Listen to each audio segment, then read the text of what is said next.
Hello students, मैं संजय गोस्वामी और आप देख रहे हैं मेरा चैनल साइंस पॉइंट श्यामपुर। यहाँ पर मैं आईएससी, बीएससी एवं एमएससी के कॉम्पिटिटिव एवं एकेडमिक एग्ज़ाम के लिए वीडियो अपलोड करता हूँ। यदि आप इसमें से किसी का भी तैयारी कर रहे हैं तो ये चैनल आपके लिए काफ़ी हेल्पफुल होगा। आज हम लोग क्लास 11 का 7.1 एनसीईआरटी बुक से जो है वो चैप्टर स्टार्ट कर रहा हूँ। आप देख सकते हैं इस चैप्टर का नाम है परमुटेशन या क्रमचय। इस चैप्टर में हम लोग आज क्रमचय, फैक्टोरियल नोटेशन और उससे रिलेटेड कुछ न्यूमेरिकल सॉल्व करना सीखेंगे। तो देरी ना करते हुए स्टूडेंट्स, सबसे पहले देख लीजिए क्रमचय होता क्या है और इसका डेफिनेशन क्या होता है। तो चलिए वीडियो स्टार्ट करते हैं। क्रमचय देखिए, क्रमचय एक निश्चित क्रम में बना, एक निश्चित क्रम में बना विन्यास है, या निश्चित क्रम से बना विन्यास भी आप बोल सकते हैं, जो दी गई वस्तुओं में से एक समय में कुछ या सबको लेकर बनाया गया हो। यानी वस्तुओं का एक निश्चित क्रम विन्यास है जिसमें से कुछ वस्तु को एक बार में या सभी को लेकर बनाया गया हो। इस तरह का जो बनाया गया सिस्टम है, इस सिस्टम को क्या कहते हैं हम लोग? क्रमचय। तो देखिए, जैसे मैं एग्जांपल यहाँ ले आया हूँ कि ए बी सी 3 वस्तु है और इन 3 वस्तुओं को का जो क्रमचय है वो किस तरह से हम लोग एक साथ लेकर बना सकते हैं और ये इसके कितने क्रमचय हो सकते हैं। देखिए, तो ए बी सी को हम लोग ए बी सी लिख सकते हैं, ए सी बी लिख सकते हैं, बी ए सी लिख सकते हैं, सी ए बी लिख सकते हैं, बी सी ए लिख सकते हैं और सी बी ए भी लिख सकते हैं।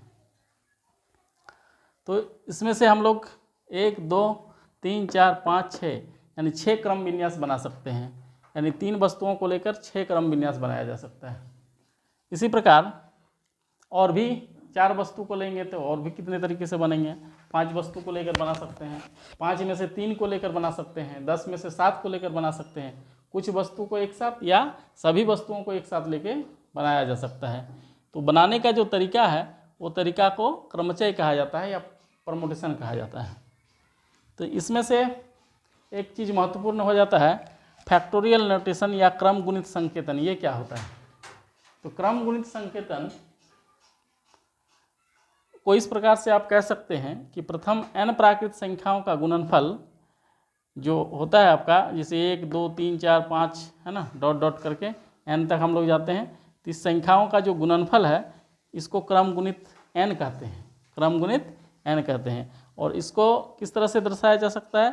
फैक्टोरियल n, या यदि मान लीजिए n की जगह कुछ नहीं है, कोई नंबर नहीं है, मान लीजिए फैक्टोरियल 0 लिखे हैं, तो फैक्टोरियल 0 का 1 हो जाता है। इसी प्रकार अगर कोई नंबर है 0 से ज़्यादा है तो आप उसको कैसे लिख सकते हैं?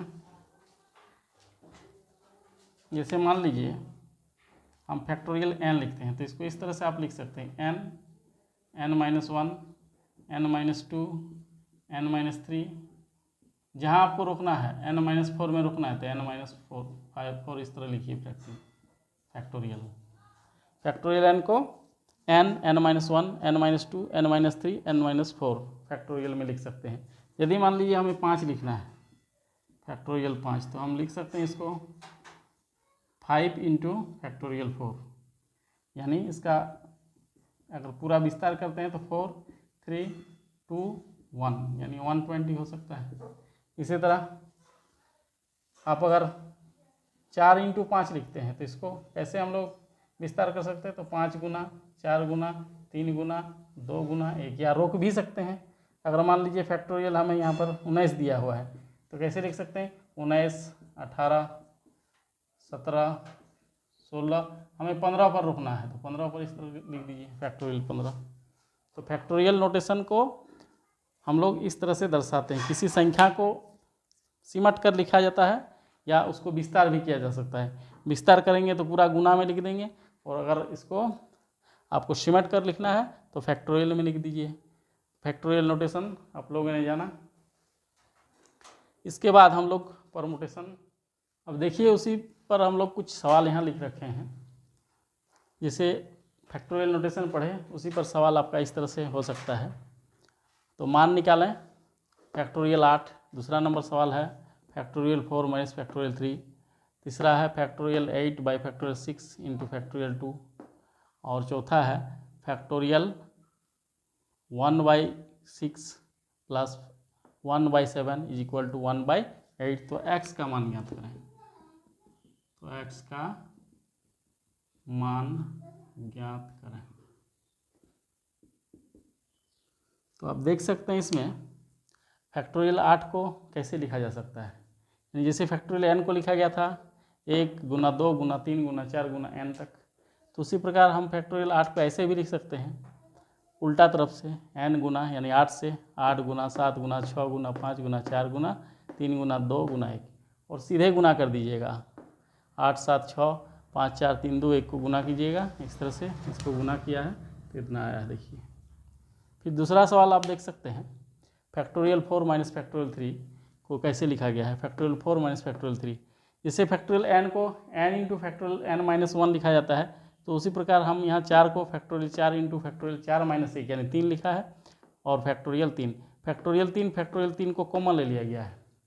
4 माइनस 1 3 बचा, फैक्टोरियल 3 को प्रसारित रूप में लिखा 3 गुना 2 गुना 1 गुना 3 18 आया। इस प्रकार से फैक्टोरियल 3 को आप लिख सकते हैं। फैक्टोरियल 4 को माइनस में प्लस में गुना में ऐसे कॉमन लेके आप सरल कर सकते हैं। तीसरा सवाल देखिए आपका, ये जो है factorial 8 by factorial 6 into factorial 2, इसको दो तरीके से आप सॉल्व कर सकते हैं। पूरे फैक्टोरियल 8 को प्रसारित रूप में लिख सकते हैं, फैक्टोरियल 6 को प्रसारित रूप में लिख सकते हैं, फैक्टोरियल 2 को लिख सकते हैं, ऊपर नीचे काट सकते हैं। तो फैक्टोरियल 8 को हम लिख रहे हैं इस तरह से 8 इंटू 7 इंटू फैक्टोरियल 6 बटे फैक्टोरियल 6 गुना फैक्टोरियल 2 को 2 गुना 1, देखिए फैक्टोरियल 6 कट जाएगा, बचेगा क्या 8 गुना 7 56 ऊपर में लिखिए, और नीचे 2 गुना 1 2, फिर यहाँ पे 56 को आप काट दीजिए 28 गुना 56 इस तरह। चौथा नंबर सवाल है factorial 1 by factorial 6 1 by factorial 6 plus 1 by factorial 7 is equal to x by factorial 8। आप यहाँ लिख सकते हैं इसको फैक्टोरियल 6 इंटू फैक्टोरियल 7 एलसीएम के फॉर्म में, फिर x बाई फैक्टोरियल लिख सकते हैं आप इसको 7 इंटू फैक्टोरियल 8 इंटू फैक्टोरियल 7 इस तरह।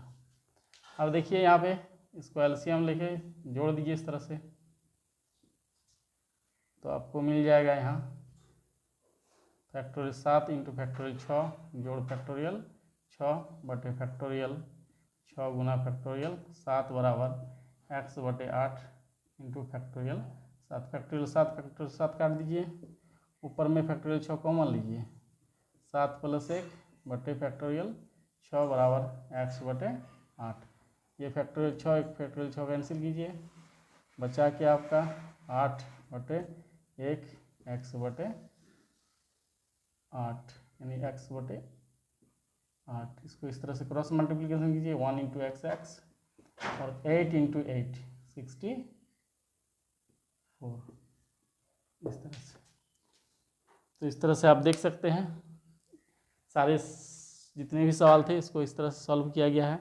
पूरा चैप्टर को बनाने के लिए आप कमेंट कीजिए, और अगर वीडियो अच्छी लगी है तो लाइक शेयर एंड सब्सक्राइब कीजिए। Thank you for watching.